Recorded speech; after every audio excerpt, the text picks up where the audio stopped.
जय परशुराम। परमात्मा ने इस सृष्टि में किसी भी मनुष्य को किसी भी प्रकार से कमजोर बनाकर नहीं भेजा है, सभी को शक्ति संपन्न बनाया हो।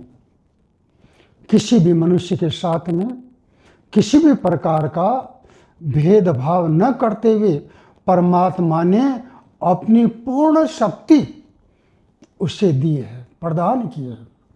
आज मनुष्य इस संसार में आकर के अपने स्वयं के विचारों के द्वारा, अपनी सोच के द्वारा अपने आप को अलग अलग स्तर पर स्थापित करता हुआ आगे बढ़ रहा है।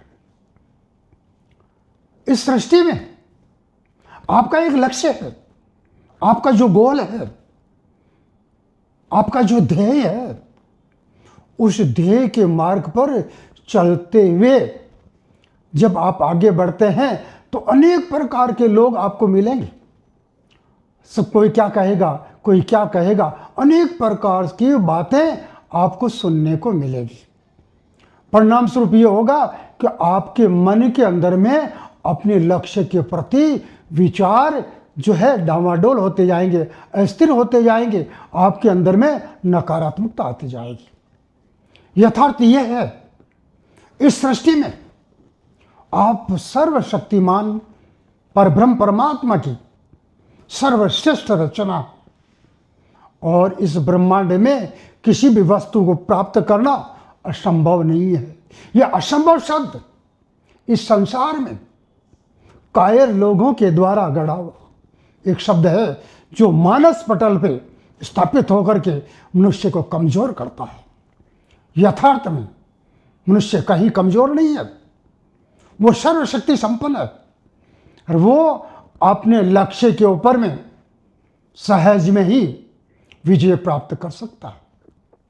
उसके लिए किसी भी प्रकार से उसको जितनी भी संसार की बातें हैं जो असंभव बताती हैं, उनको सुनना नहीं है। संसार की बातों को इग्नोर करते जाओ और हमेशा आगे बढ़ते जाओ। असंभव भी कुछ नहीं होगा, सब संभव होगा। संसार को इग्नोर करोगे, संसार की बातों को इग्नोर करोगे तो लक्ष्य की प्राप्ति होगी, तब असंभव नष्ट होगा। परिणाम स्वरूप आपका ध्येय, आपका उद्देश्य, आपका गोल सटीक होगा, जहां पर आप आसानी से अपनी विजय पताका फहरा सकते हो। जय परशुराम।